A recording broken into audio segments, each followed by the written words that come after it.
Hi, I'm just trying to figure out my video. Okay. So sorry. Let me figure this out, Lynn. That's okay. Usually I'm the tech savvy one here, right? Okay.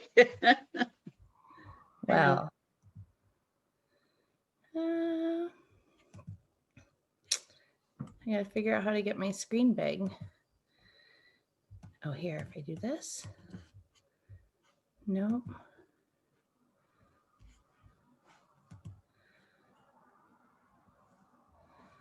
Microphone. Wonderful.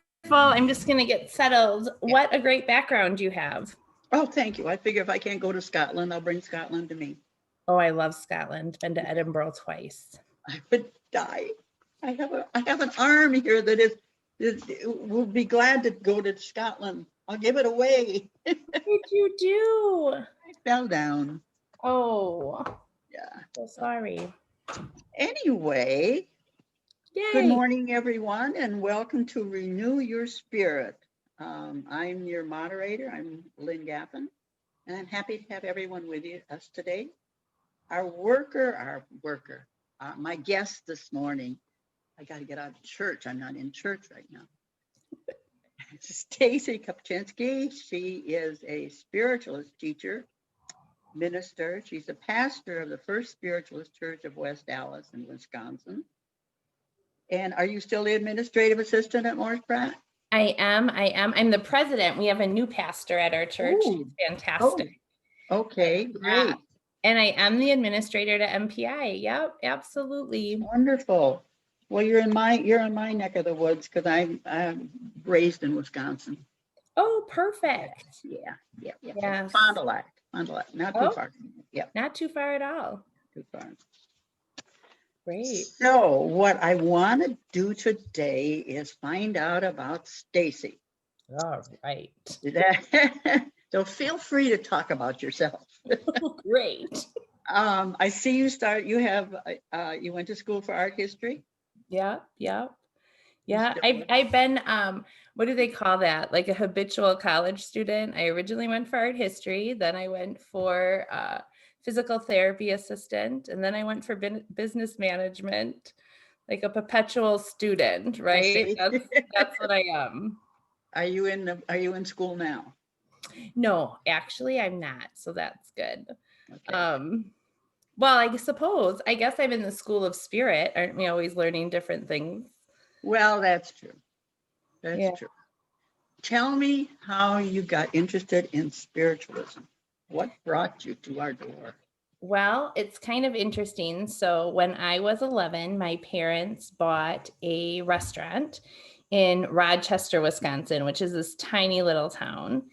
And it was built in 1848. So no synchronicity there. Oh, wow. Oh my goodness. I guess not.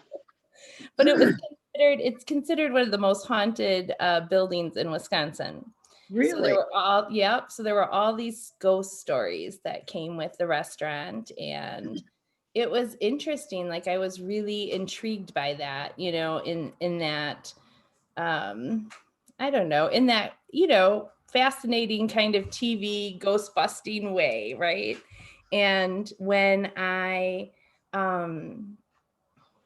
got a little bit older, I was 11 when they bought it. When I got older, I started kind of investigating, spirits, if you would. And I never felt like they were stuck or it was like, a bad or negative thing. I just felt like they belonged to the restaurant. I don't know how else to explain it.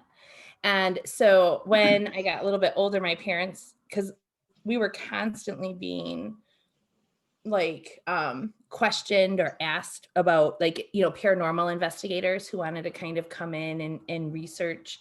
And I found some things quite fascinating in the paranormal world, like such as the EVPs, like that voice recording and be able to hear, voices that are not within the room. Right. And so I spent many nights with many groups of people. Ooh. Watching them set up their computers and their monitors and their infrared cameras and, all of that kind of stuff. And watched some really great things happen. I mean, we had a couple like real physical manifestations that they caught on camera. Oh, okay, go ahead. Your sound is, yeah, it's it's crackling. No, we can't hear you. Oh There you, okay, got you back. no. Okay. Got you back. All right. Yay. Well, that's because we're talking EVPs, so maybe somebody needs to play it back. They might hear some things. They don't need to talk over us. Let us talk first, then they can have it. Exactly.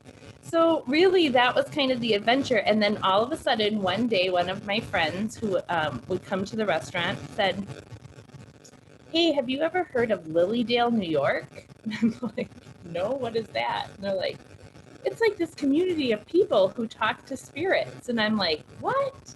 Because I just felt, like I said, I have this kind of connection with the spirits that were in the building. Not as scary, but just as like this was a place, they were just right next to us, kind of still living their existence. So yeah, I went to Lilydale, came back, found the first spiritualist church of West Dallas, and haven't looked back since. So No kidding. yeah. That's wonderful. How long ago was that? Oh gosh, no, I don't know. Well, let's see. I think 2009. Okay. So not that long ago. Okay. So you're still kind of a newbie. A little bit, yeah, a little bit. But you've progressed a lot. You've gotten, you came in with, screaming and hollering. Here I am down, Yeah. I'm going to do that. I mean, you're a minister, NST. Yep. Commission healer. Yeah. Yeah. And certified medium. I have them all. Gee. Took me longer than that to go ahead. It's that perpetual student, Lynn. Which do you like the best? Oh, right now I have to tell you, when I first started, evidential mediumship was huge to me. That aha moment that your loved one, continues on. But as I start to understand the philosophy and the living of spiritualism, I gotta tell you, healing right now is at the top of my list, because I just feel like that's what the world needs more now than ever, is the healing aspects. I know the mediumship is what brought me in. I didn't care at all for the philosophy. I thought everybody was nuts. I didn't believe anything anybody was saying, but I loved the reading, and I kept coming back. And it's like, eventually it gets you. It hooks you. Does. But for me, the hook was the mediumship that brought me right in. And then it took me a while, but I finally figured out maybe what they were talking about made sense. Because otherwise it was just like, nope. Well, I got to go Sunday because I need a reading, but I don't believe anything anybody's saying. And I like the singing, but so. Oh, I love that. That is fantastic. Yeah. Well, and that's what I think I fell in love with. So many people who come to a spiritualist church, do or come into the message part of spiritualism. And then there's this sense of like connection or home, after you kind of get into it, Yeah. and that's how it was for me too. Yeah. I love it. No, I always tell new people when they come in, you don't have to believe everything you hear, because we have different workers each week. I always tell them, take what you like and leave the rest, and just keep coming back. Too. I love it. Yeah. Well, and it goes with natural. Like, I'm a natural and spiritual law.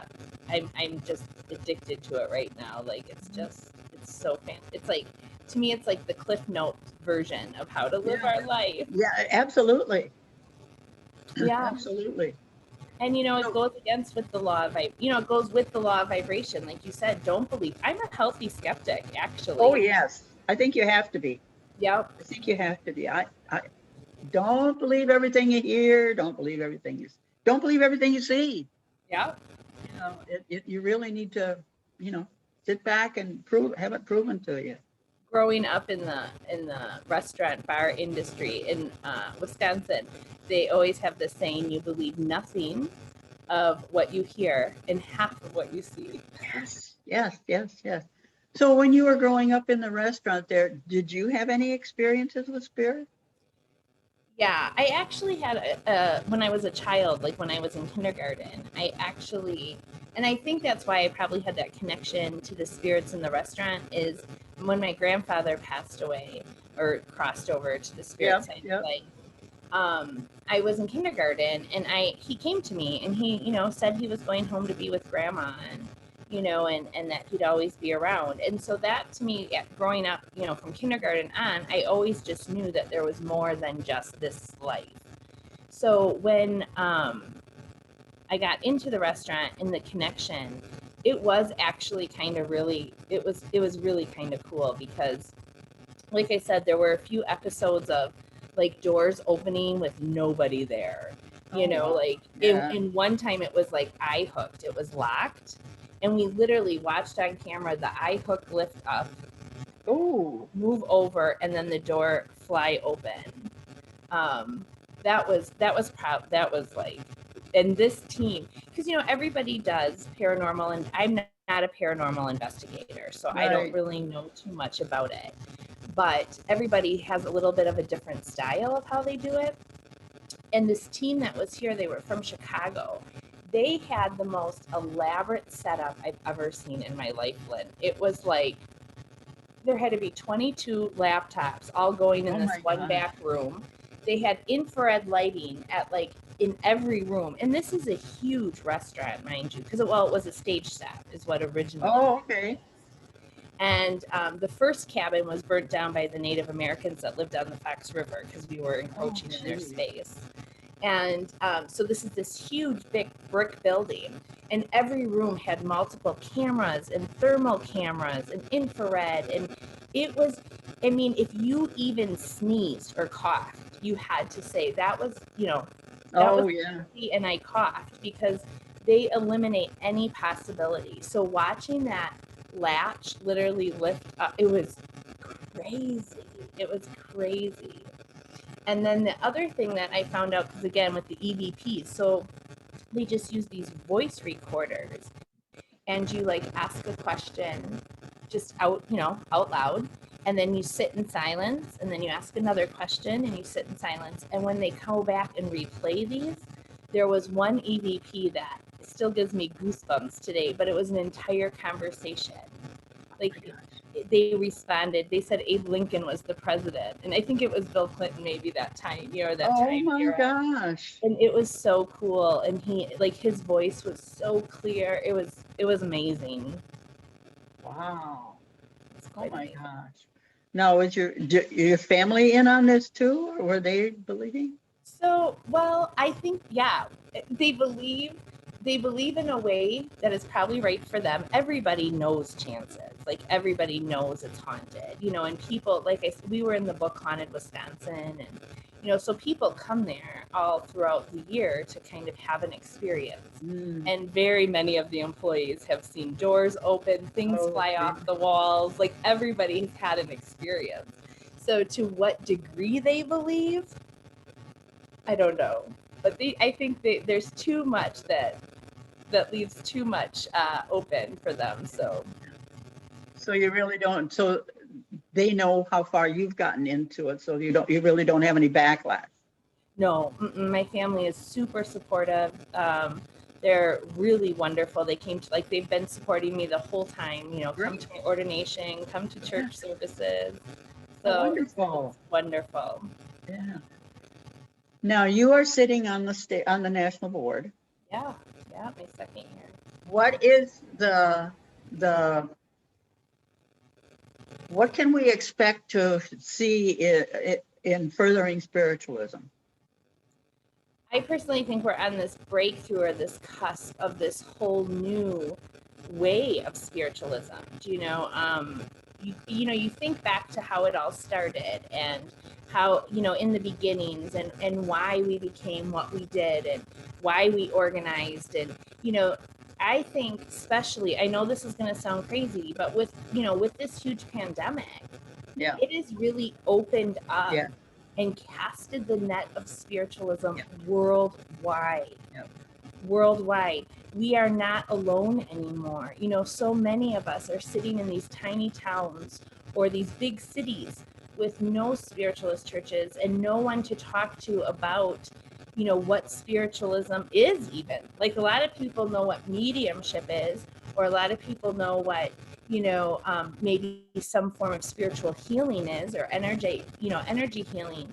But they always kind of feel like these outsiders, like, you know, that's kind of not normal. Yeah. And, Yeah. you know, and now I go to services, I go to classes on Zoom, I watch Facebook, and I'm watching this. It's like taking a bunch of yarn, different colored yarn, and bringing it together.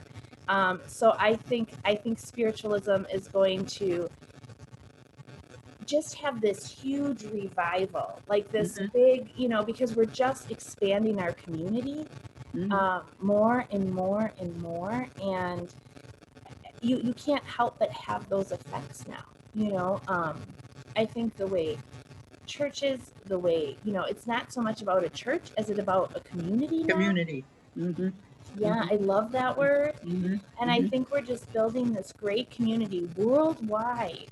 And I am excited. I'm just excited. I think you'll see, I'd like to see spiritual healing come back up to be, you know, because again, I think it's so important. And I think mediumship will absolutely play its part. And I think the philosophy, I think there's a lot of people who will enjoy the philosophy. I think science is going to start, you know, I mean, science already has started kind of embracing the afterlife, and, you know, Yeah. so I just think there's all these people coming together, and I'm like, watch out. I'm so excited for spiritualism, actually. Now, are you still meeting in church? Is your church still meeting? Our church opened. Our pastor is fantastic. I got to give her a shout out, the Reverend Debbie Mallison. Love her. Okay. She opened up the church for distance. I mean, we have to socially distance and masks are required and stuff, but we are. And we also are still doing things online too, because that's the other great thing about this too, is I think we're going to see this blending of technology and spiritualism, you know? We already do. We've gone back to Zoom because Connecticut and around here has been such a hot spot Sure. that we decided not to take any chances and that. But when we were there just a couple of weeks ago, we're on Zoom, and we have the service, the regular service, and that. So we're incorporating both of them. In fact, the building that we were in didn't have Wi-Fi, and I talked to our landlord, because we meet in the Knights of Columbus building. Okay. And I asked him, I says, does the building have Wi-Fi? And he said, no, it's gotten to be too expensive. I said, would you mind if we put it in? He said, you know, why don't I check on this, and I'll get back to you. So he did, and it got to the point where we're just splitting half the modem, half and half, and he put in Wi-Fi for us.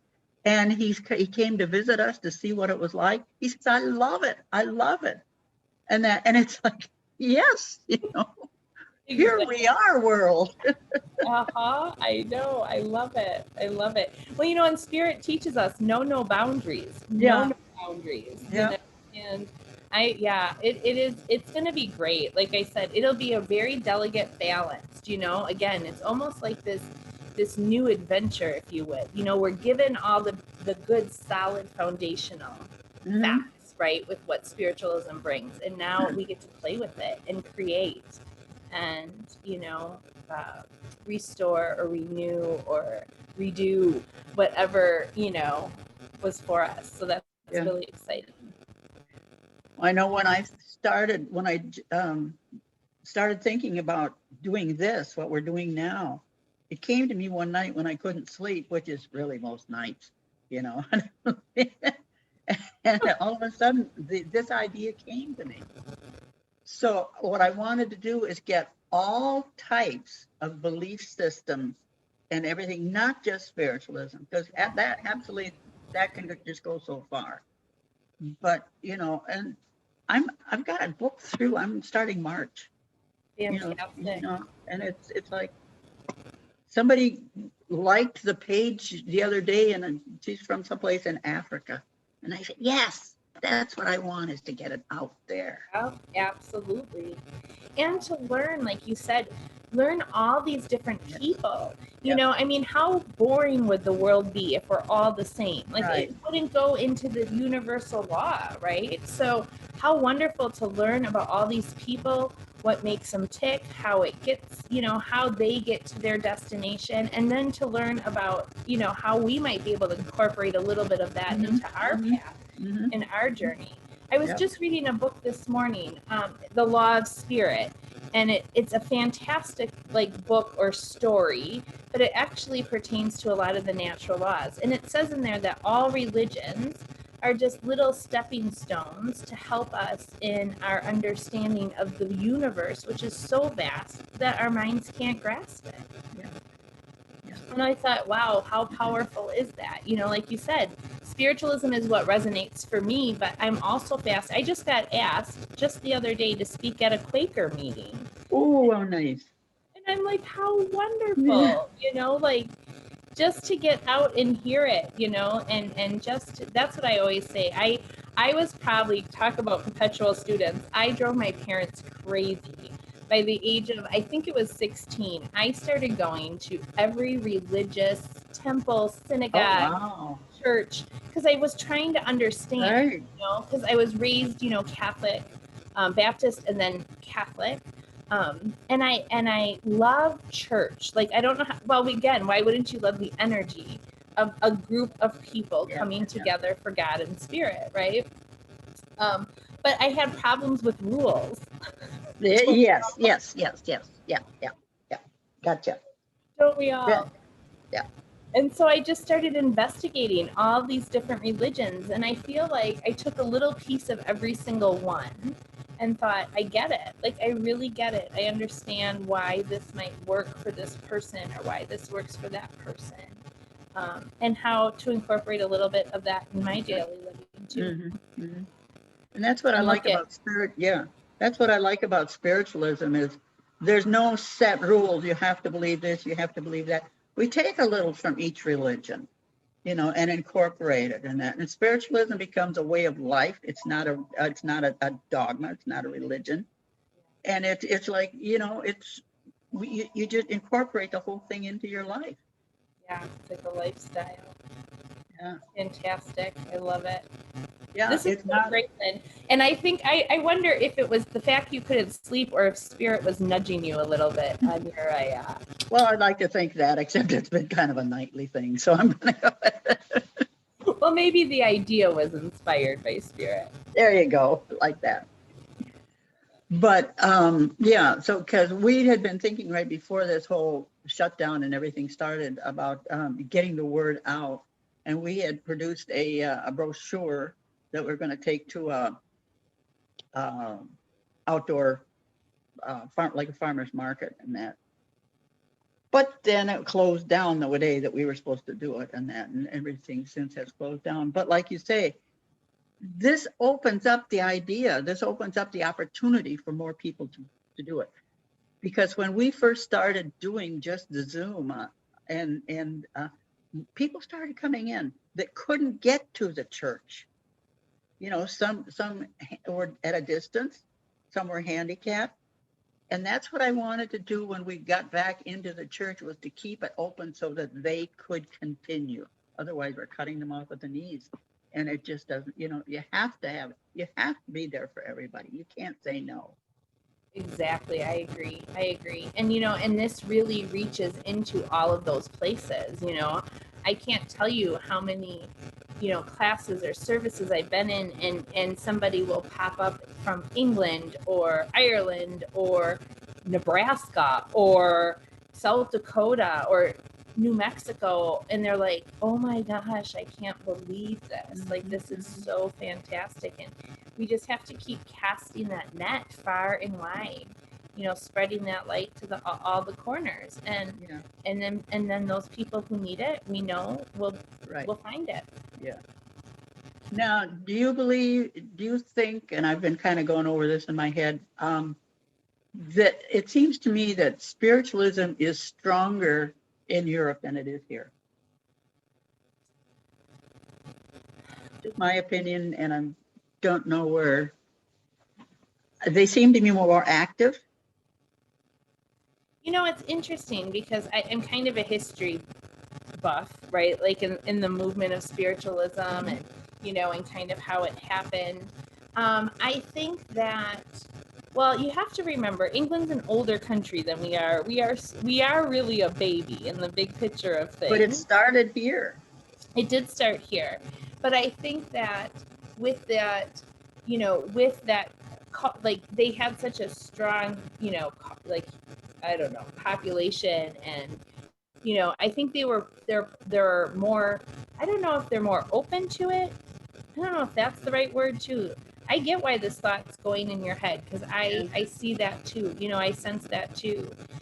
It would be interesting to see like I'm a statistics person, so of course, you know, to see numbers, because I remember being in Edinburgh and I found the spiritualist church and went there, and you know, and it, you know, I think that there's always been, because you have like the world, is it the World Congress of spiritualists, you have the ISF, the International, all of these organizations kind of all started, you know, 1920s or earlier. So just like with the you know, the NSAC, 1893, actually there was a group that started a little bit before that. So I wonder if, you know, the thing is I think maybe they, oh, I wonder, Lynn, you got my mind, my wheels are turning. Because I was going to say, I wonder if they're more apt to claim spiritualism as their religion versus I find here, especially with like Generation X, you know, they don't want to be religious. They don't want to claim a religious you know, like a denomination of any sort. They want to be spiritual, which is great. And I think they come into the churches and, you know, and they're probably very loyal to the, I know like at our church, we have people who come and who are very loyal and come every week, and they just don't become members, or you know, they're Catholic or they're Christian or they're Jewish or they're, you know, and that's great. Like, again, the openness of spiritualism allows you to find your own truth, your own path. But I wonder if in England they're more, you know, enough to say I'm a spiritualist, you know, and and do that. Did you go to the Conan Doyle Center when you were there? I did. Yes, I could not miss it. I have to go back. I have yet to be to Art Finley. I've never been there, so I have to. Yeah. And I'd like to go to the Harry Edwards Healing Sanctuary. Yeah. I'd like to go there. I've been doing a tour of the U.S. My new goal is I want to publish a book on where I know that our body is just a temporary vehicle, but I do have a little bit of I love history, respect for the body. Like, I love cemeteries because I feel like it's a marker of respect for that body that carried us through that journey of that time. So I have been hunting down pioneer spiritualists and where they are buried, and if I can, I'm going to make trips there. I have like a little roadmap planned out because I think it would be interesting, you know. That's what I love about our religion too, is that we were formed by an array of people, an array. Like, there wasn't just one or two people. I mean, we know what the Fox sisters did for us, absolutely. But the organization itself, the religion, the science and philosophy itself was established by, you know, all different people, which mostly women. I know. Kind of exciting too. Yeah, absolutely. So with your mediumship, how do you work? Can you walk into a room and read people, or do you shut yourself off, or it doesn't work that way? It doesn't work that way. Yeah, so I have established some pretty healthy boundaries, just because, you know, I was blessed to have a couple teachers that really kind of instilled that boundary, you know, of like, you have to experience and live this life, Yes. and you can still also connect to the next life, but you know, the majority should be here in the present. So I work with my mediumship, you know, I kind of just established, you know, boundaries. So if I know that I'm scheduled to serve a church, or if I'm doing a reading, you know, I actually am very strong clairvoyantly. That's probably my, you know, best clairsentience probably second. And I know they're not isolated. They kind of all work together. But so I actually picture myself as a Victorian switchboard operator. And so when it's time to work, I sit down and I just say, okay, callers, come on in. And I just start plugging in. Oh, And, nice. and so then when I'm done, I just get up from the stool and I, you know, pull all the connections, Switchboards. and, That's and I'm back to just being me, you know. I probably don't have as strong as boundaries when it comes to healing, Mhm. you know, because like I will walk into a room, and especially if the room, you know, is, you know, if the people in the room might be, the vibration might be a little low or sad, I automatically like start tuning in and asking spirit to bring in, you know, a higher vibration and to help us. And so I don't have probably very good boundaries in the healing department.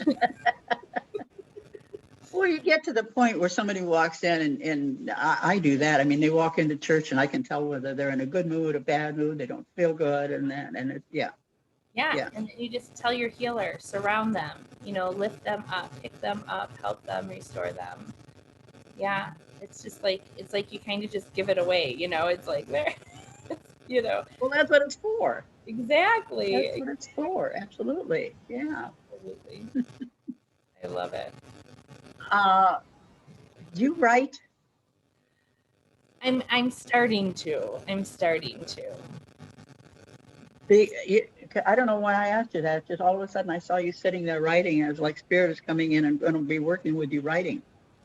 I will graciously accept. Again, I love history. There's so much about our movement, and there's so much about all of those who came before us, that so much of it gets lost, you Mm-hmm. know.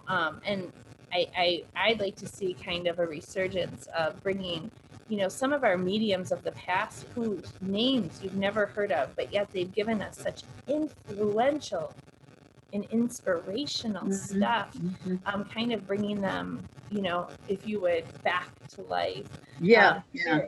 through, you know, through honoring their, you know, their time here and what they did for us. And so I'd like to write a few books actually about the history of the spiritualist movement, the history of the, you know, spiritualist organizations, because there are many. You know, we have the history of the NSAC really well. It's great. It's pretty much one of the longest established organizations of spiritualism, but there's so much out there. And I think it would be, again, casting that net. You know, I don't think people realize that there's, you know, a spiritualist organization in Australia, and that there's one in Japan, and that there's one, you know, and like kind of pulling all of that together. So maybe that's why you got that. So it's A probably lot of people don't realize there's a spiritualist organization in the United States. true. You know, it's like you tell somebody you're a spiritualist and they say, "What's that?" Now, in any other religion, they say what there is, and you say, "Oh," but they say spiritualism, and they say, "What's that?" "Oh, really? I hadn't heard of that. What is that?" It's like, really? We've only Yeah. been around for 100 and some odd years. Yeah. Yes. I usually, if somebody says like, what is spiritualism, you know, they'll try to group it into that new age. And I'm like, no, we're way older than that. Yeah, You know, yeah, we're way older than that.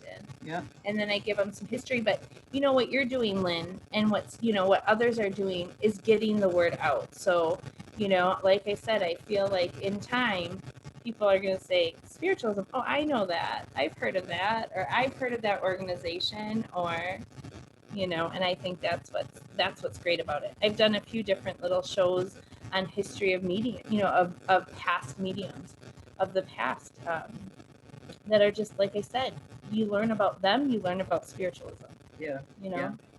Yeah.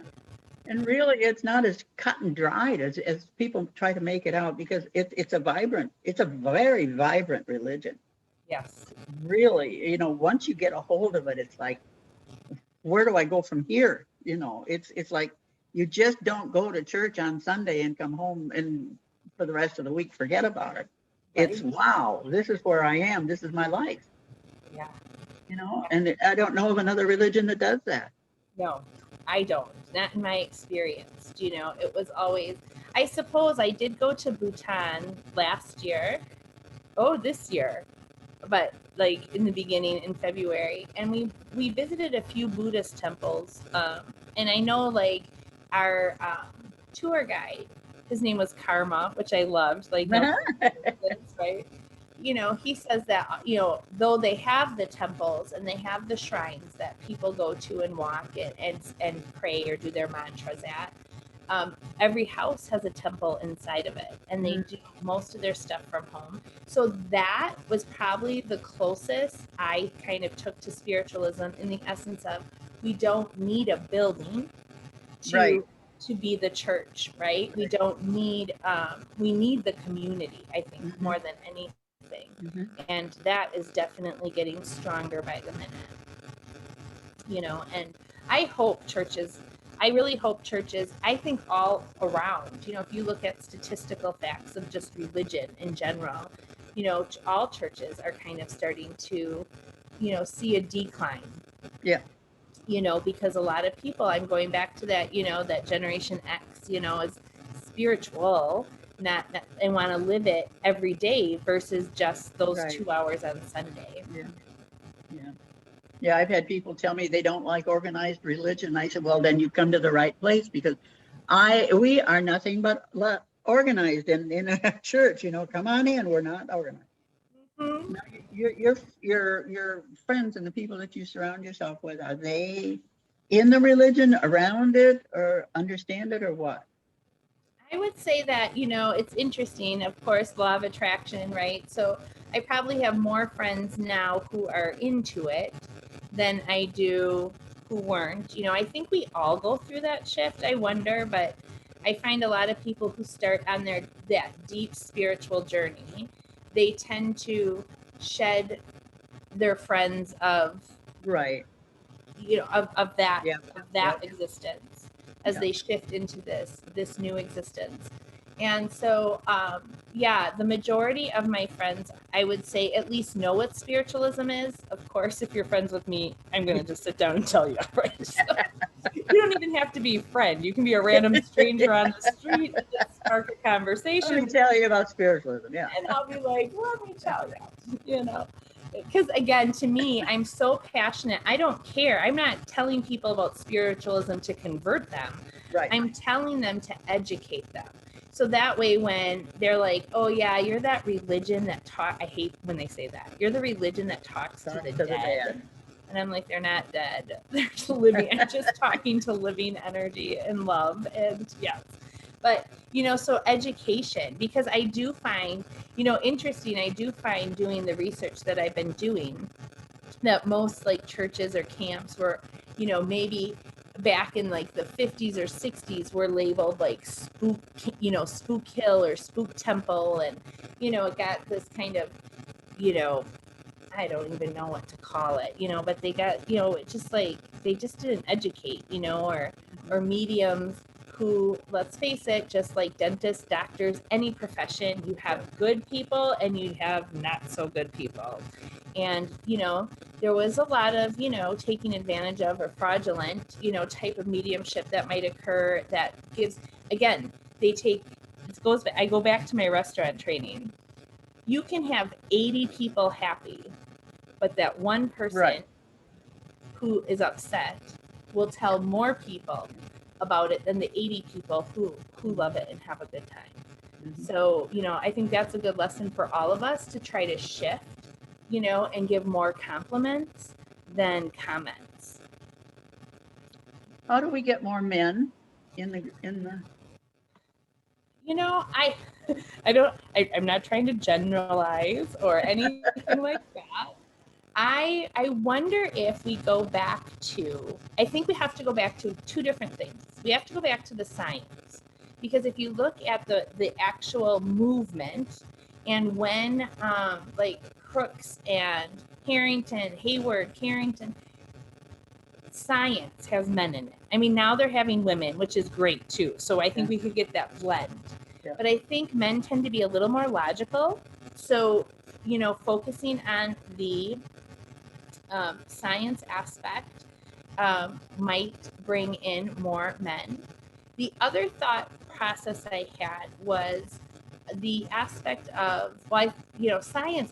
Now I would like to say I'll bring in more women and men, but the other aspect of it too, if you look back, is one of the things I think that we're not, well, I think we're missing it, but was very predominant in our movement wasn't just the messages from our loved ones, but the philosophical debate. You know, you can't see a good debate these days, Lynn. It's either you're on my side or you're not on my side. Yeah. Yep. And there's no, like, you know, there's no for good debate. And if you look at like Peebles, Morris Pratt, Loveland, you know, there were numerous, the Spriggs, Mr. and Mrs. And of course you had Emma and you had Cora, and they were all out they were lecturing about the afterlife. They were lecturing about the philosophy that was brought to us because of the connection to the spirit world. And I don't see that being, to me, it seemed to be like as close to the even mind. You know, you had more healing. Healing was done all the time. I remember I found this old, from 1899. It was an old catalog, like a flyer from a presentation of world religions. And it had all these ads for mediums and healers. And do you know there were more ads for healers than there were mediums?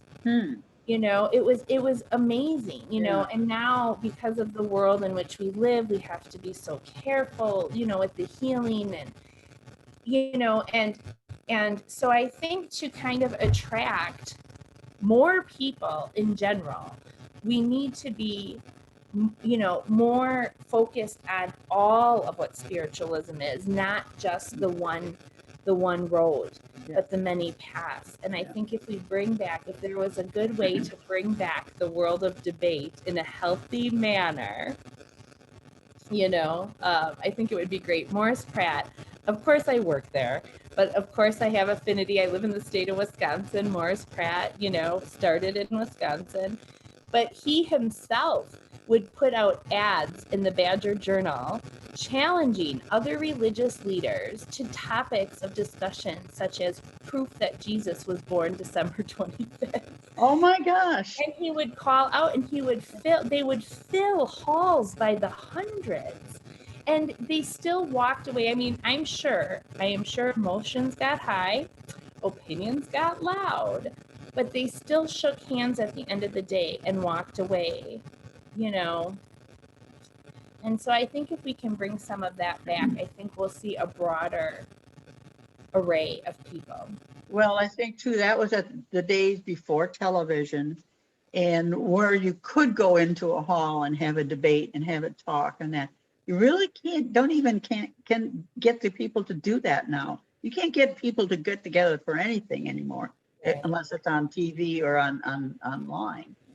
And I think, I'm just wondering if it isn't the time and the shift that we're in right now, not maybe the pandemic, but I think it's the world changes, and you know, and we're in a different era. We're in a different type of conversation. We're in a different type of you know, debate, if you will.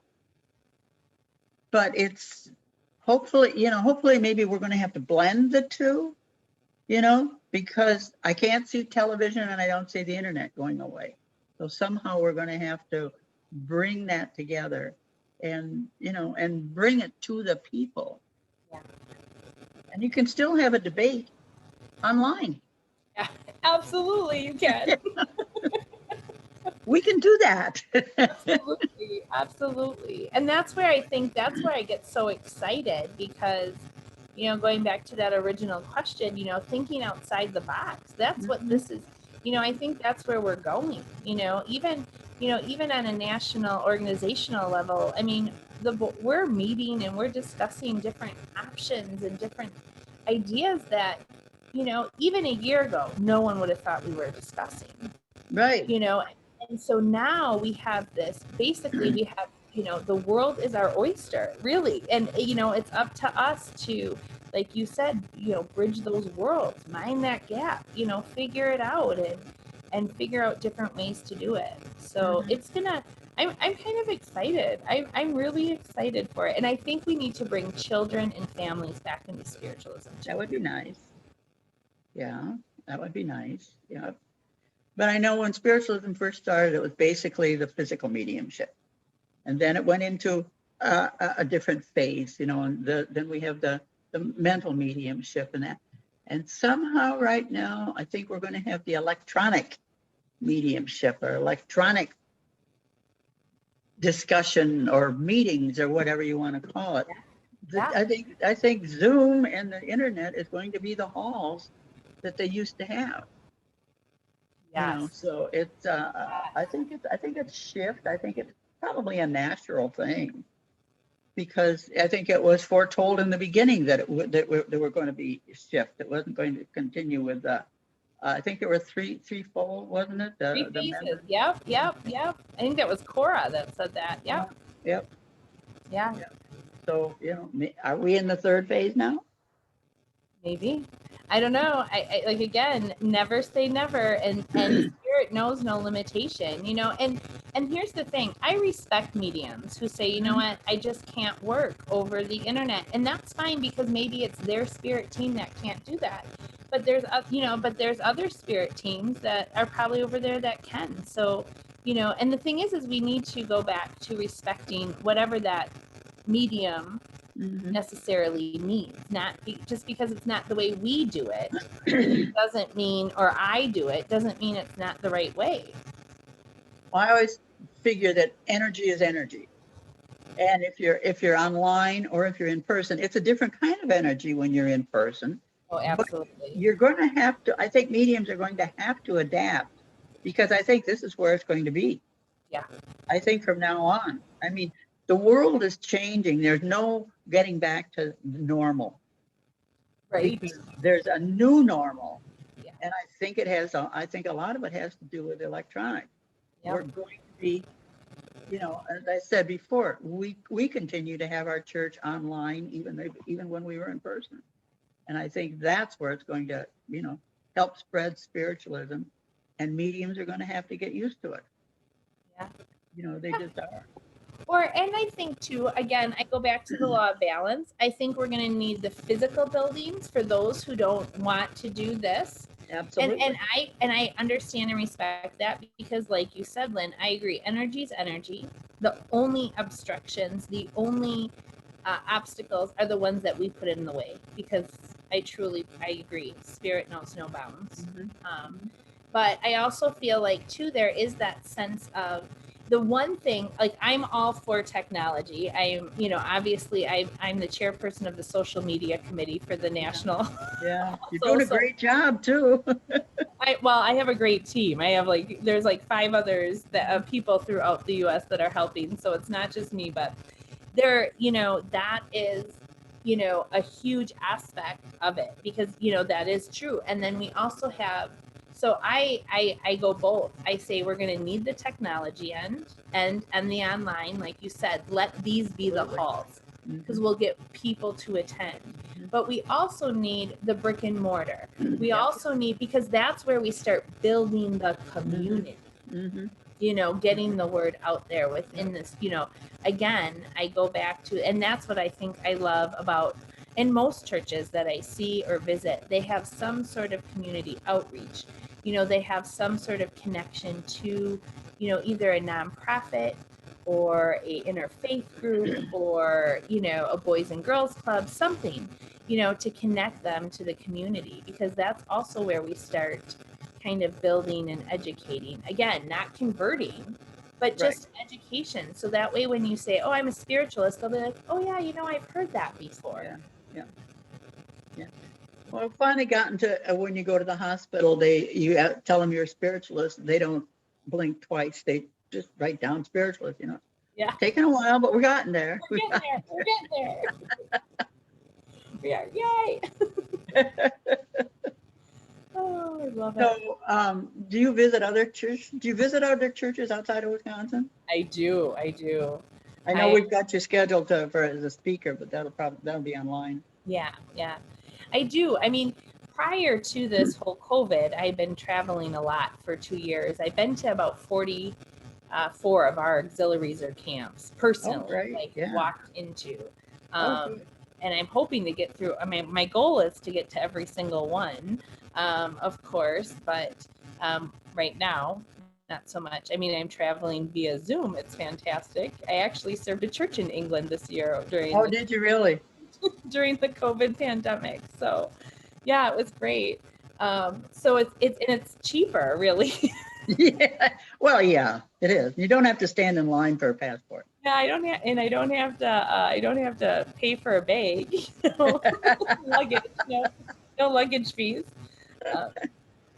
But yeah, no, I do. I have been, and I hope to continue once the travel restrictions are and things are a little bit safer. I plan to get back to it and start traveling to all the other churches I haven't been to yet, and then keep going back. I always say I'm that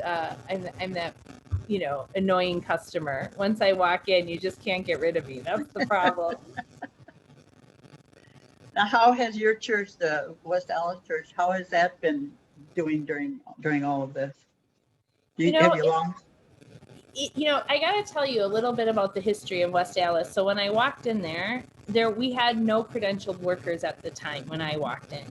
And there was a couple ladies that were fantastically kind of, holding the church together, if you would. And I always tease about our church because it's been around. So, it's in Milwaukee, well, a suburb of Milwaukee, right? So, and Milwaukee at one time had like 7 spiritualist churches in its heyday. And as each spiritualist church closed, it kind of fell into or molded with, which our original name was the Second Psychic Science Church. And eventually we rechartered to the First Spiritualist Church of West Allis. So we have kind of this handed down history of all these different churches that kind of, folded into each other. And I always say that our church is this living organism. It is. And we have people and they come and they go and some stay and some just visit. And the church itself is the energy of that church will be around long after all of us. But we have really, in these past 12 years, we've really established this beautiful spiritualist community family. Like I said, I enjoyed being pastor for 2 years. That was really great. We have another, we have our pastor now, and we have, I have another NST, Sharon Carlson. We're the 3 credentialed workers, and we just work harmoniously together. And that's wonderful. And we're different, and we're we all have our own little thing, and we have this very diverse and becoming hopefully more diverse. We're really focused in inclusion, and really being able to basically for anybody who walks in the door feel a sense of like home or security. Yeah, that's important. Yeah, so we did close. I mean, we did close for I think it was 6 months, if I remember correctly. So we had no services, but we did go online, and we even, again, casted our net even wider. We have a few people who now come regularly to our online things who don't even live in our state. Yep. So they're part of our family, though. Like you're part of our family. Like we're all part of a big family. Yeah. And now we're back open, and we have a building. We had some squirrels that moved in for a while. They helped take care of the place. then we had to evict them, so that was a little bit of drama. But, they got evicted. I think they were trying to be our security guards, but we were just afraid they were doing too much damage. That's funny. So yeah, we have a great little, a great growing big family at the First Spiritualist Church of West Dallas, and That's wonderful. That's great. Fantastic. Well, good.